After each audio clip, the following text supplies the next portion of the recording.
Appreciate it. As you know, we're here, or many of you probably know, we were here for a big rally recently. Yeah! We're back and paying this time. We really appreciate it. I'm now going to introduce Andrew Yang. Yeah!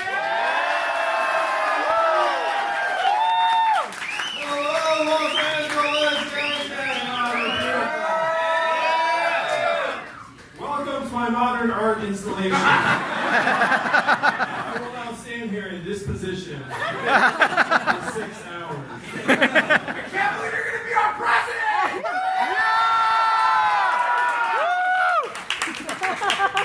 Thank you. You guys are the best. So I don't know if there was like an opportunity. How many of you saw the Bill Maher appearance?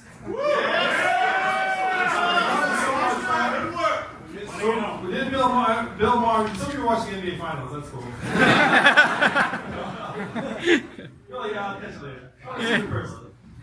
So we just did overtime, and then I had some time with Bill afterwards, and then Bill was like, he was really, he knew everything about me and the campaign, and we were talking about the fall debates. So we all know I qualified for the June and July debates.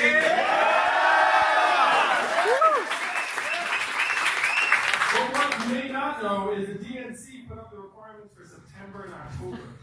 And so there are 2 requirements. Number 1, 130,000 individual donors. Easy! Yeah, easy! Here tonight, how many do we have? 116? Yeah! And we all know we could get another 14,000 donors, just the people in this room, if we felt like it.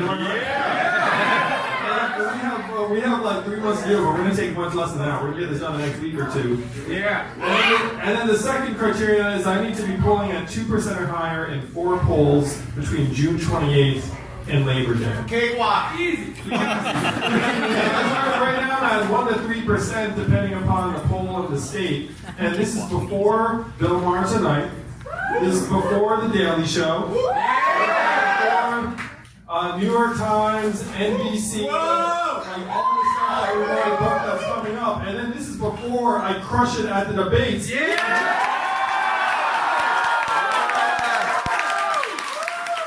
So we're going to get the 2% easy in July, and then the same media narrative is going to be so much fun. They're going to be like, who has made the fall debates? Who's made September and October? And then you know what that list is going to look like. It's going to be Joe Biden, Bernie Sanders, Elizabeth Warren, Andrew Yang. And then you'll see a whole other round of like, what the fuck? The media, they'll be looking at each other being like, is this the way democracy is supposed to work? So after we make that threshold with your help, we're going to be on the debate stage not just June, July, but then September and October. And I'm going to give you guys a bit of an inside scoop. After we hit those thresholds, then we're going to start getting aggressive. Because when we're already at a point where we know we're guaranteed a spot in the debate stage all through the fall, then it's going to be time to go out there and really start drawing contrast between us and the other candidates. Because one thing I'll let you all know right now, I do not give a shit about a spot in the Joe Biden administration.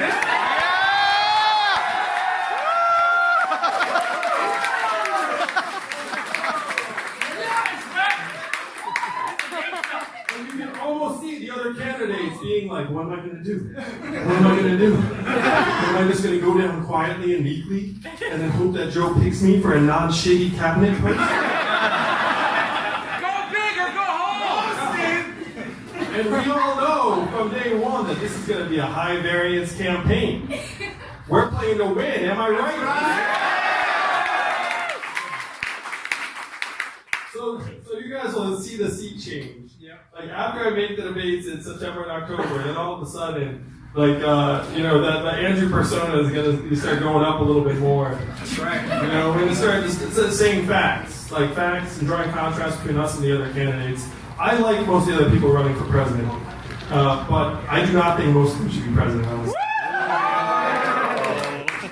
I mean, there's a difference between liking someone as a human being and thinking this person's going to be our president. Because I would not be running for president if I didn't think we had mammoth problems that are getting more and more serious by the day. Yeah. I'm not, this you couldn't tell us just by looking at me, but I'm not that much of a poker player. But one thing I know in poker is that sometimes the worst hand you can get is a good hand. Because then you stick around, and then you lose. And unfortunately, that's what I think some of the other Democratic candidates are.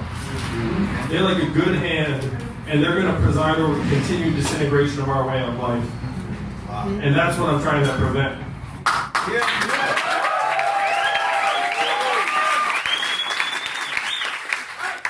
So you all are what I'm going to call early adopters, and I love How many of you have had this experience where like, yo, have you checked out this Andrew Yang guy? Fuck And then have people like not respond to you. But then now they're doubling back. That's right. Like, oh, wait a minute. This is the guy you were telling me about. So I love you for it because that's the early adopter experience. You know what I mean? Like you get there before others, you spread the word, and then they come back to you later and we're like, okay, now I get it. Now I understand. Your friends are what's called early mainstream. You're early adopters, they're early mainstream, we're gonna go get them, and then we're gonna get like mid-late stream and late-late, and like the actual mainstream. And that's how we're gonna grow in days to come, but it doesn't happen without people like you making the case from day one. My job is to make your job as easy as possible. So I've given you a sense of some of the things that we have coming up. I'm going to be on the cover of the Washington Post magazine next weekend. That entertains the shit out of me. Just imagine, like, who the hell gets the Washington Post in like hard copy now? Just think about that. Think about that. There's probably a lot of people in the DC area, and you can imagine them all get a Sunday paper, and then flip it open, and it's like freaking magazine cover, and it's like this guy, what's going on? That gives me some joy. So that's happening next week, and we have all of these media hits that are coming because the mainstream media has realized, it's dawned on them that our campaign is perhaps the most fascinating story of the 2020 election.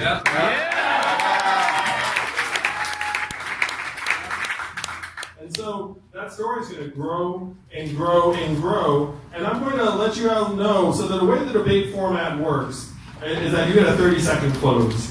And I want you all to just shout out how you think I'm going to close that debate on June 26th. Right? Freedom dividend. Secure the bag.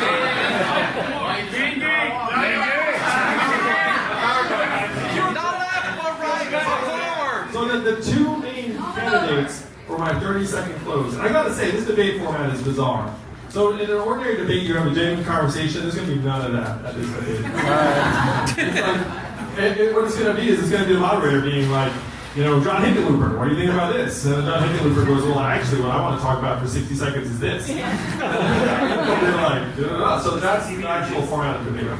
And at the end of the debate, it's going to be like 30 seconds to make your case to married people who go. And if you've been part of the Yang Gang, you know there are a couple of different things I could say. So number one is, we need to solve the problems that got Donald Trump elected, and I'm the candidate for the job, because the opposite of Donald Trump is and I know that would kill. That would get laughed.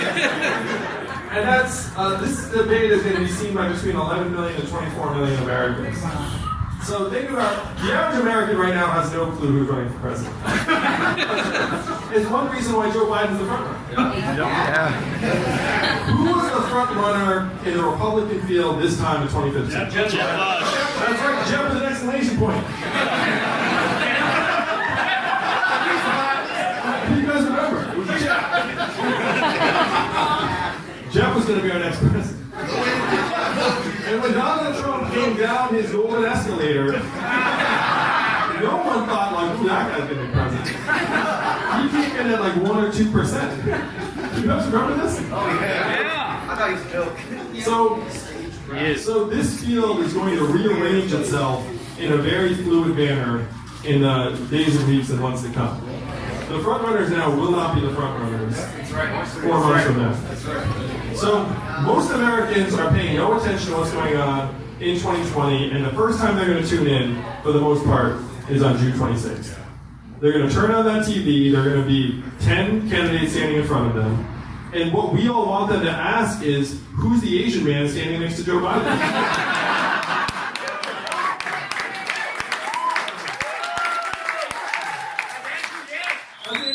That's right. And then they're going to be like, wait a minute, I think I heard something about this guy. He's going to give everyone $1,000 a month. And then they'd be like, he's actually on the debate stage? This is real? He's taller and better looking than I thought. And then they're going to Google Andrew Yang or Asian guy standing next to Joe Biden. And so if you imagine, like 11 to 24 million Americans watching that, like tens, hundreds of thousands of people are going to dig into this campaign, the ideas, and realize that this vision is something that we can make real. Like this is going to be our coming out party. That's why this field is going to rearrange itself so much in the days to come. You all are early adopters, but most Americans have not tuned into 2020 at all. So June 26th is going to be a big coming out party. July 30th is the next debate. We'll get another bite at the apple. And the way I'm planning to close it, just give you guys a preview so you can actually sing along with it, like when this time comes, is the way I'm going to wrap it is going to say that right now Democrats are focused on one question, on who's going to be the best nominee. And what is that question? Who's going to be Donald Trump? Who can beat Donald Trump? And I'm going to suggest that the best candidate to beat Donald Trump is a candidate who's already peeling off thousands of Trump supporters, conservatives, independents,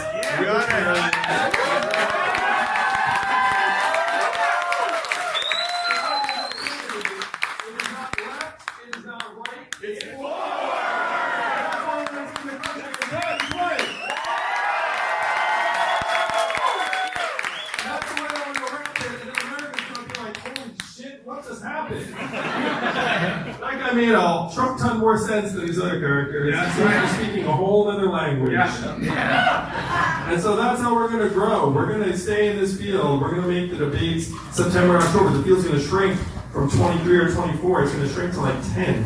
And in the top 10, like our numbers are just going to keep going up because our message is distinct. You know, it's like if there are 9 people are saying like variants of the same thing, and there's one person who's saying something differently, that one person's going to keep on gathering steam. So this is the vision for the days ahead. It's so much fun, and I have to say how grateful I am and the team is for you all giving us this opportunity to make history and reflect your values to the rest of the country. So thank you all very much.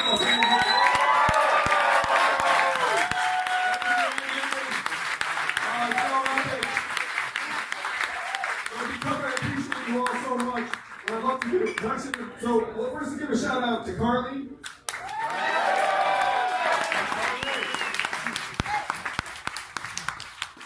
The Eddie Redmayne lookalike for over there, Dylan.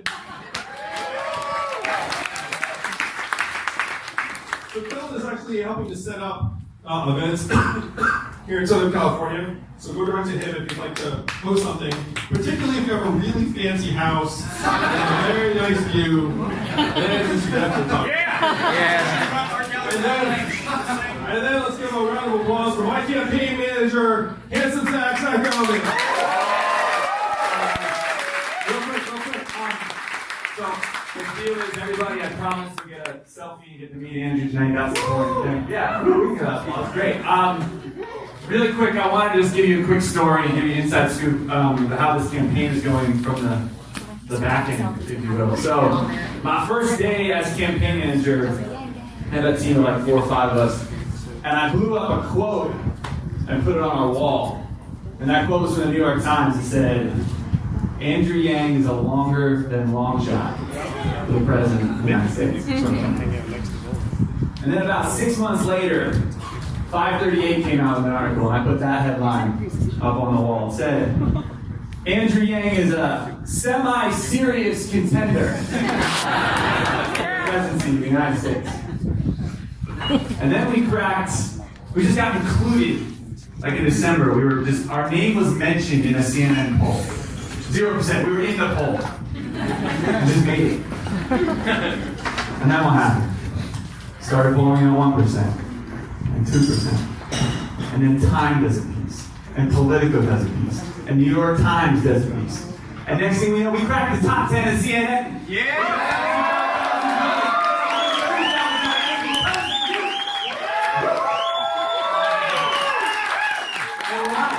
Why does this happen? You all know why. It's because of you. It's because of the gang. Yeah. It's because all of us, enough Americans, are sick Yep. and tired of the nonsense.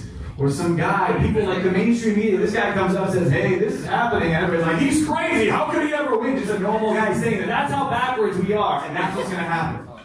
Enough Americans are going to wake up. The mainstream media is going to so far behind this as we go and we crack the top 3 in Iowa. And then we surprise the shit out of everybody in New Hampshire when all libertarians and Republicans show up and say, this is our guy. And we win South Carolina, and we go to Nevada, and we do the whole freaking thing. It's because of you. From the bottom of my heart, on behalf of our campaign of 25 scrappy entrepreneurs, not politicians, not politicos, people, everyday Americans like you and me, thank you.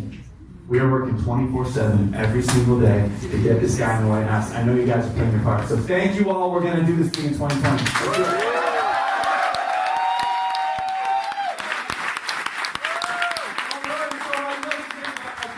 Because we're in like this fun, intimate group. And actually, because you're in the front, and you're so sharp. Just come around, not a plant. I have no idea who he is.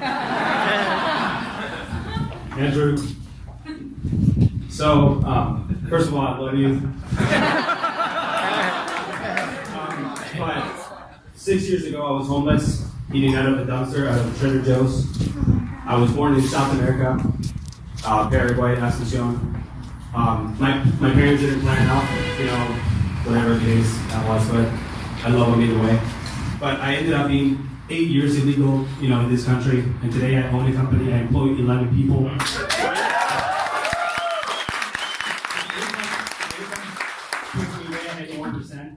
Which is only $295K, but about that. But what I want to ask you is, how are you going to enforce that other people like me, and not just like me, everybody else that is actually born and raised here has the same opportunities to see that they can actually obtain more than just going to school, right, and get a degree and get a job. Yeah, I mean, you're like thinking of others before yourself, man. That's beautiful.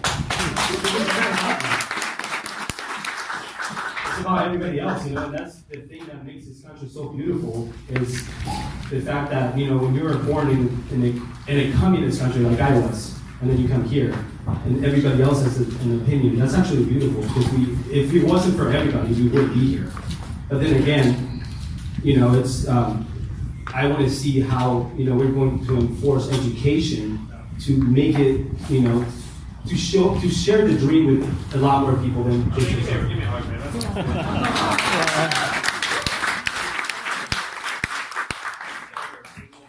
He's in solar renewable energy too.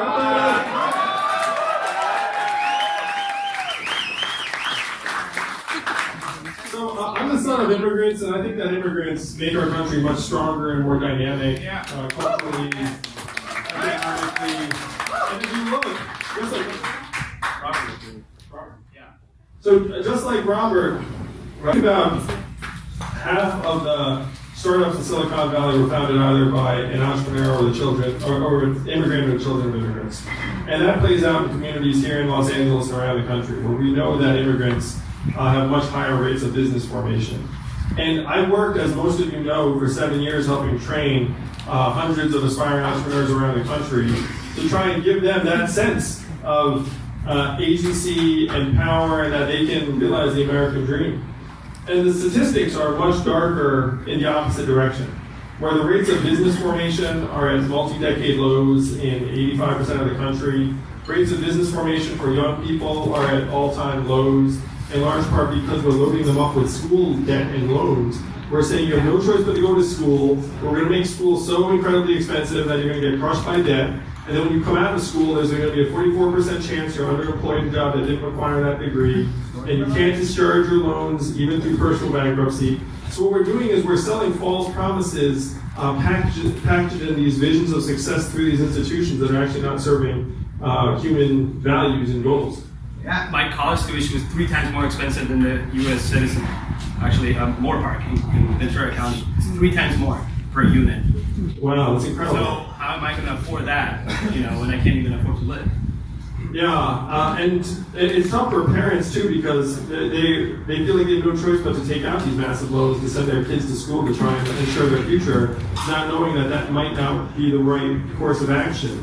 So this is a set of problems we need to attack from every angle. We need to first debunk this myth that college is the end-all be-all for everyone. Right now, 33% of Americans attend college, and that rate has been essentially constant for years. And the 6-year completion rate from a 4-year university is only 59%. So 4 out of 10 people who are starting college are not finishing within 6 years.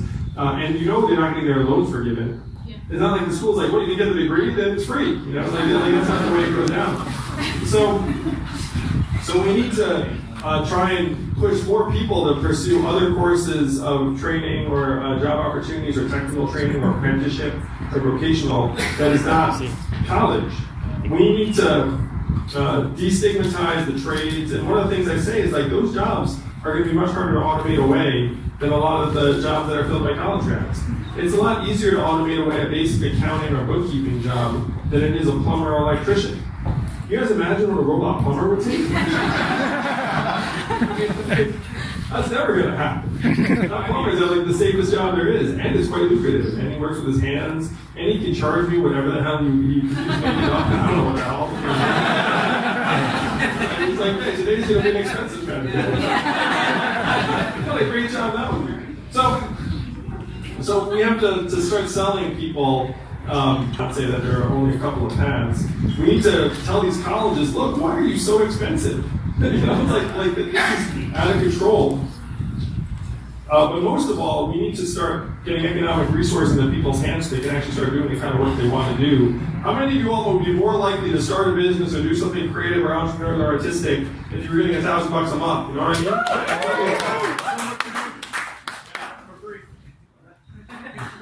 mean? But thank you for being such an awesome role model and for making America all more stronger, dynamic.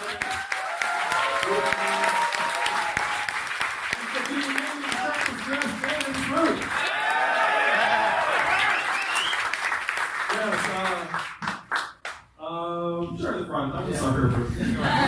Also not plans. Hey, so it's really incredible that you get onto like Twitter calls and I'm expecting him to steamroll you and like a boring room and in some ways Jesse Waters as well and they kind of hear you out. They're willing to hear you out. And it's also wildly incredible that you get onto like Jimmy Dore and with Mehdi Hassan and these guys who tout themselves as like progressives and liberals, and they have these preconceived ideas about what your policies are, and it's completely off. But when you're answering their criticisms, there seems to be this like cognitive dissonance that prevents them from completely hearing you out in any way or form. So, what can you do? Because I know, like, when the debates come, it's going to be even worse, in that sense. So, what can you do, and what can we do to represent your policies coherently? Thank you, Will. I have to say, I went to Brown University. Anyone here go to Brown? Yep. So I assumed I must be like the most liberal dude around. School, very liberal. They had a party called Power, Sex, Love, God. Where you walked in, and it was like the gay naked party. Holy shit. So I remember this. I'm like 18, 19 years old. I'm like walking home, and I was a main green, and I'm like, oh, what is this light show? What is this happening? I was like, oh, it's Power, Sex, Love, God. So I was like, oh, let me check it out. I walked in, I was like fully clothed. clothed. I was like, whatever. I was like, walking in, like, holy shit. This is a naked gay party. I can't tell what gender is going on where. And, like, just so many people are just, like, making out right in front of me. And anyway, so this is right. I just assumed I was, like, the most liberal dude around. Because, like, anyone here go to Berkeley? Like, Brown is like Berkeley. And so it's been a real education going on these various media platforms and feeling sometimes like the liberal media is like more out to get me than like, you know, Fox or Ben Shapiro or like whoever. And so, and it's one thing I will share with you all that was probably the weirdest occurrence I've had. So I was on MSNBC like last week, and I said something about Joe Biden being the old guard. Wasn't that bad? They edited that out of the clip when it wasn't online. And so we're looking at being like, what? MSNBC just decided to get rid of that in that interview? So there's something up. And there's something up that I would not have acknowledged myself if I wasn't part of the process. So in terms of what you can do, Part of the job.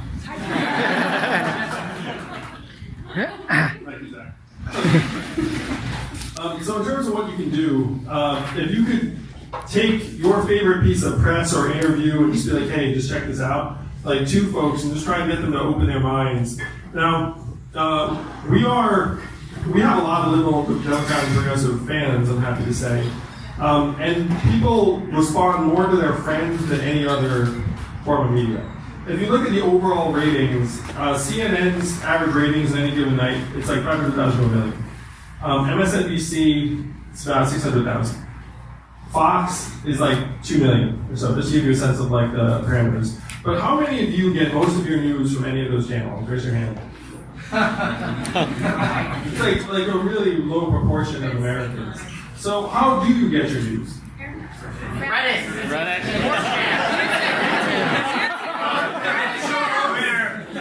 So I would summarize that and just say the internet. But by internet, that often means other human beings, am I right? And so what we need your help to do is just let other human beings know about the campaign in a way that they'll be open to. And we can do an end run around like the cable network very easily. Like I'm gonna keep doing the cable news because so how many of you have a landline? Let's try that. How many of you answer that landline? Alright. So the way political polls are run is they call landlines. It's unbelievable. And then people pick up that landline. And then they have a conversation with the pollster. I know. So you have to go on cable news to reach those people because they're watching cable news. But we can do an end run around cable news for most Americans. It's a very weird system we've come up with where they poll in that way. There are a couple of firms that are now polling in more modern ways. So that's the way the pieces fit together. We don't need cable news, and if you just let your friends know, that's the most powerful thing you can do. Thank you, Mark. And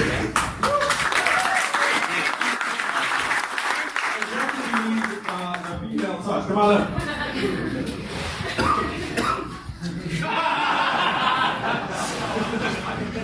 It's short and sweet.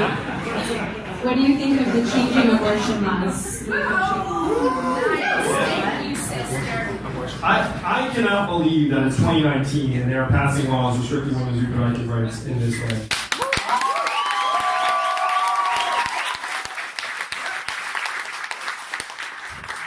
I'm going to fight for women's reproductive rights.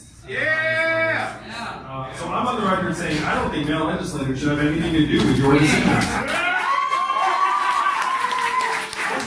I think we should leave the fucking room and let you figure out what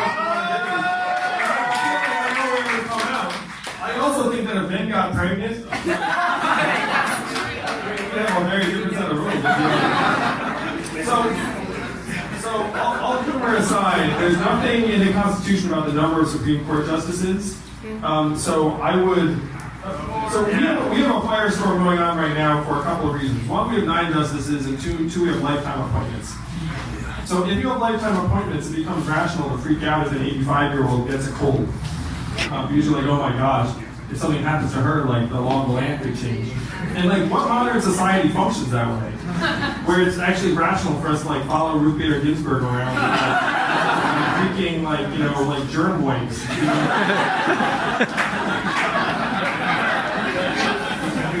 Yeah. So number one, we have to go away from lifetime appointment to 18-year terms. Yeah. Hell yeah. That would rationalize it too. It's like, okay, I get it. So the Constitution had lifetime appointments. Back then, people did not live this long. And also back then, people just stepped off the Supreme Court for any reason. They did not stay there until they were on death's door. Make sure the laws don't change. So we gotta modernize, go to 18-year terms, and then we have to take the number of justices up. Because Germany, I think, has 21 justices. And then if someone steps off, it's like not that big a deal. You know, it's not like this life or death like struggle. So I like the sound of 21 justices. And I have a feeling a lot of those 12 justices that we appoint would agree that women's reproductive rights should be up to them. Am I right?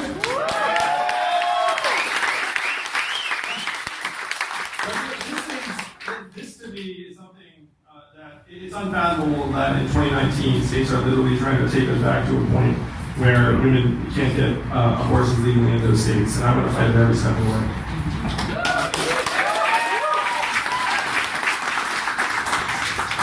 I'm a sucker for young voters in the future.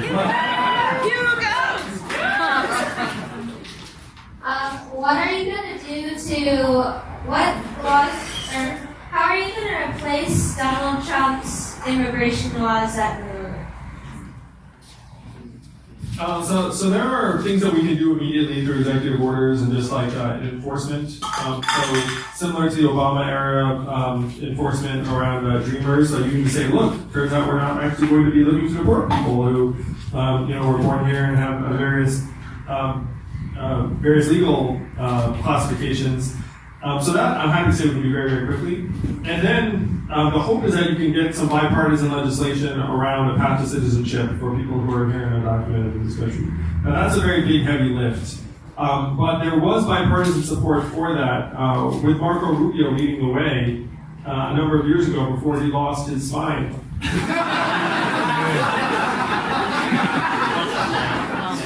So I'm optimistic that we can revive it because it's the only rational approach. Like even talking about deporting 12 million people is just, it's ridiculous, it's impossible, it would collapse regional economies, it would be a humanitarian crisis. Like the whole thing is a non-starter, it's stupid.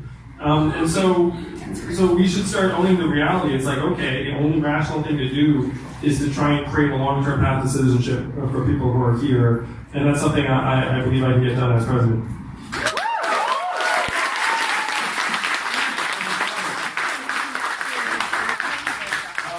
Yes, two more. Yeah, yes, you.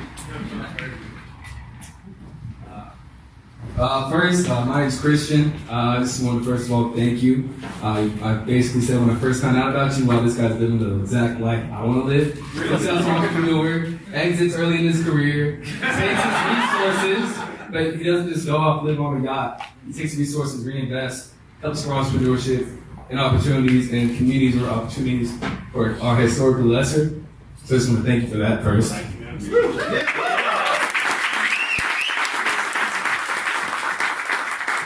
But my question is, you talk about how free college probably is not the most efficient use of government funds right now, and that's something I would have to agree with.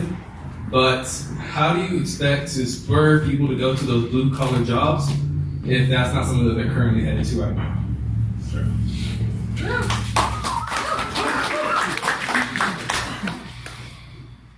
So I think we have to bring down the cost of college. I think putting $12,000 a year into people's hands so that they do go to college, it's partially paid for.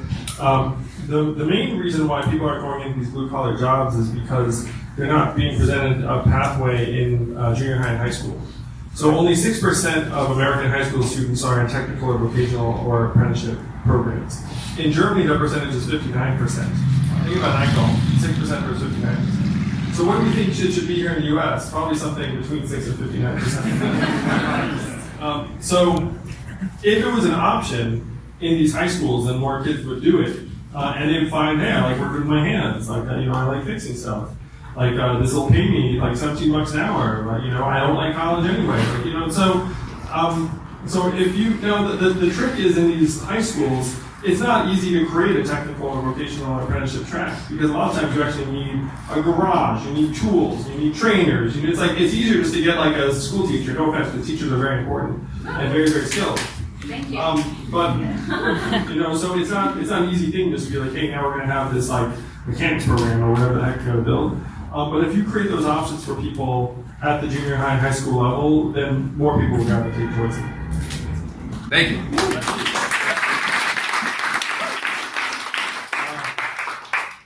Yes.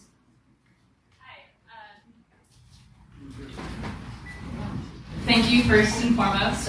You mean so much to me. I'm 23 and I support my family just because of the way automation has taken place and changed so much of business and industry. So it really, really means so much to me to see you not only talking about a universal basic income, but also addressing like this is a real problem that is facing America or actually the entire world. And I think that is a huge point to be made right now is that jobs are shifting, and with data and big data and all of the automation that's going on, what is the strategic game plan besides just saying like Amazon's doing this and doing that? Like if you are elected, when you're elected, what is the game plan to create, the big change and the reform and the policies that need to be done as soon as possible? Well, well, let's give a lot of round of applause for working on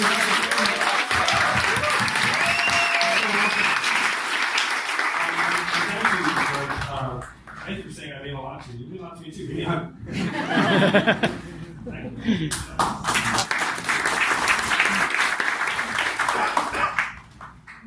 Yeah, we need to make enormous changes. And it's one of the things that I'll stand up again. When the water was spilling, you're like, are we going to walk in and take a spill? Let's see Joe Biden do this.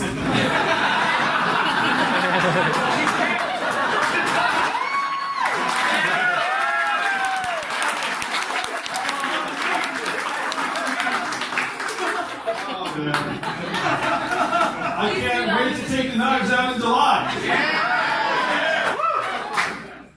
So the way we try and make it better for your family and the families that are going to be impacted by automation is we just need to dramatically rewrite the rules of the economy.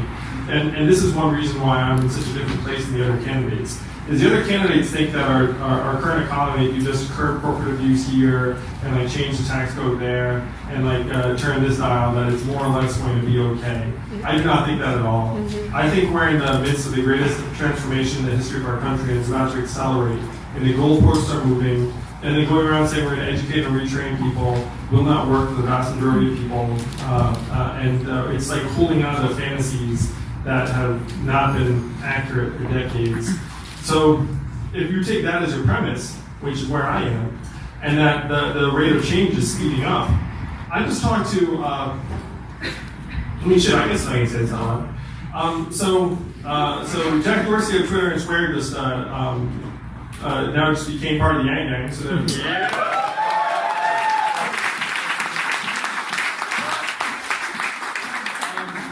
and then he said to me, hey, AI's going to actually get rid of a lot of basic coding jobs.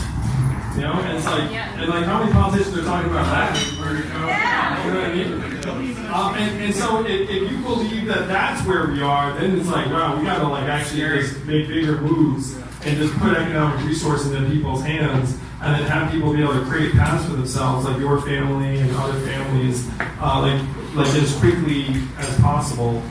So obviously the freedom dividend would be one big move. Like the challenge I see before us is that we need to actually create more avenues for people to do the sort of things that they want to do and create a market to support that. So putting $1,000 a month into people's hands would be very, very directly beneficial. But that's not where we should stop. We should then start trying to create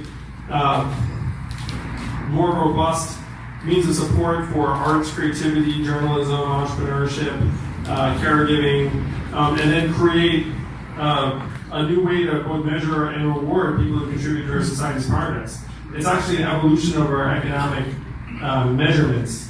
So this is not a quick fix. $1,000 a month, best thing we can do. Like that's actually a legitimately pretty quick fix. We can control our capital flows much more easily than we can control just about anything else. If I said, hey, we're gonna make apprenticeships happen in high schools around the country, that's gonna take a while. Like even if you execute brilliantly, that's gonna take a while. But if you want to get money into people's hands, you can actually make that happen in 1 to 2 years. So we start there, build a foundation, and then start building a new set of institutions around the kind of work that we want to do.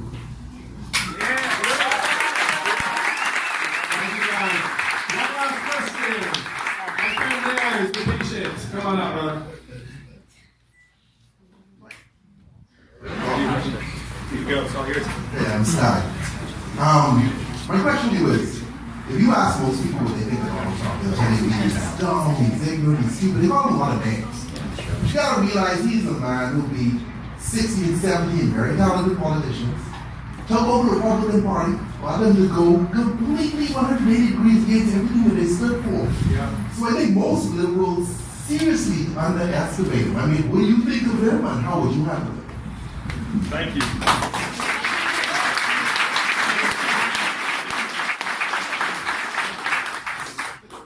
Those are just facts. We did all those things. It's true.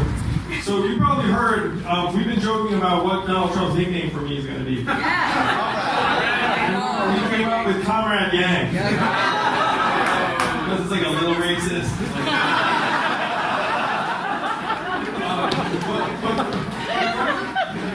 Right now, I am one of the candidates that he has not touched. And there's an operating theory that he wants to pick out people that he eventually wants to run against. Low-hanging fruit. Low-hanging fruit. So a couple people he has never touched online, AOC and me. Like the people that he actually doesn't think he's going to win easily if he starts to poke them in various ways. Now, I think I have a much better chance. I'm going to win the presidency. I'm going to transform.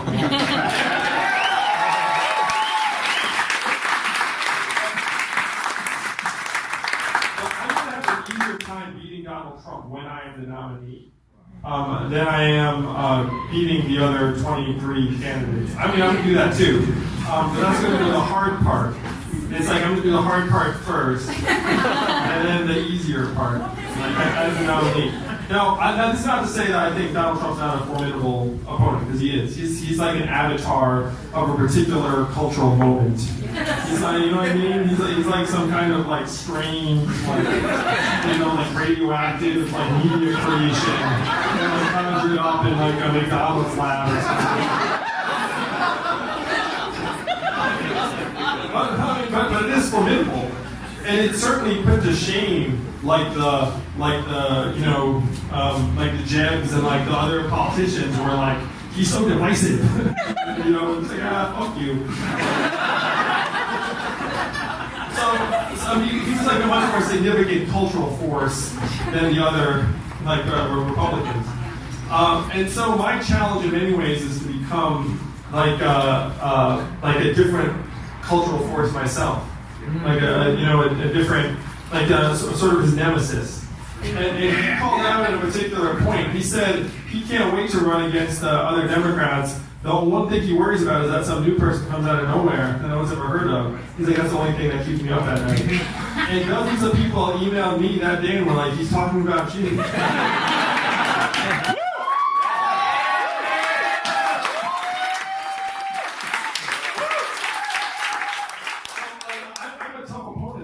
Because like the opponents that he loves railing on are politicians. And so if you're dealing with like a non-politician who's a genuine entrepreneur and builder, who will call him out on his, his like being a marketing charlatan, and like if he tries to like stick it to me, offend me, like I'll just like laugh at him and like and I'm also focused on trying to help solve the problems that got him elected. Like I'm a very, very tough opponent for him. And there are people in Iowa and Ohio who come up to me and said, "You're what I hoped for when I voted for Donald Trump." Yep. So if I get that, like, these are the real people.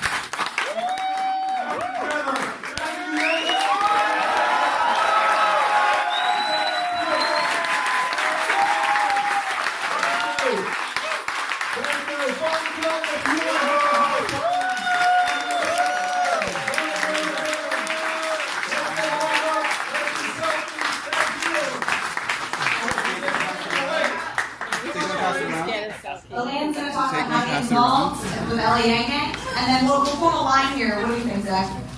Here, this way? Okay, well, Elaine speaks, and then we'll Take one, pass it around. Let's give it another round of applause.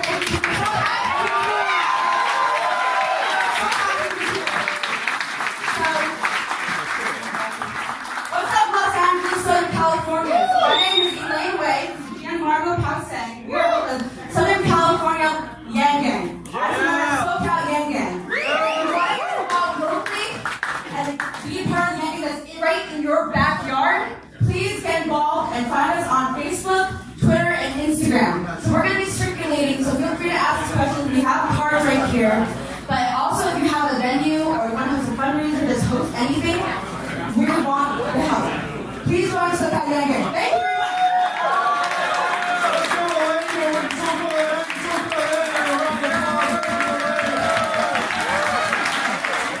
Alright, so here's what's going to work because we're very entrepreneurial. We're going to be very smart about this. So, our word is our bond. Humanity first and integrity are our values. So I promise everyone you get a picture and I'm with Andrew and we'll deliver on that. So how's it going to work? We're going to line up starting here. And we're going to exit this way. Alright? I grew up like a kid, so when I say go, you line up this way and exit this way. Ask one question, don't ask 10. He loves you all, but we'll be here all night. The other thing is if you're over here, you're like, oh man, I'm not going to count all of it. I promise you, he will be here the whole time. I promise you. We'll get your moment. So please line up. Thank you guys. We'll get through this. I love the last. Thanks, guys.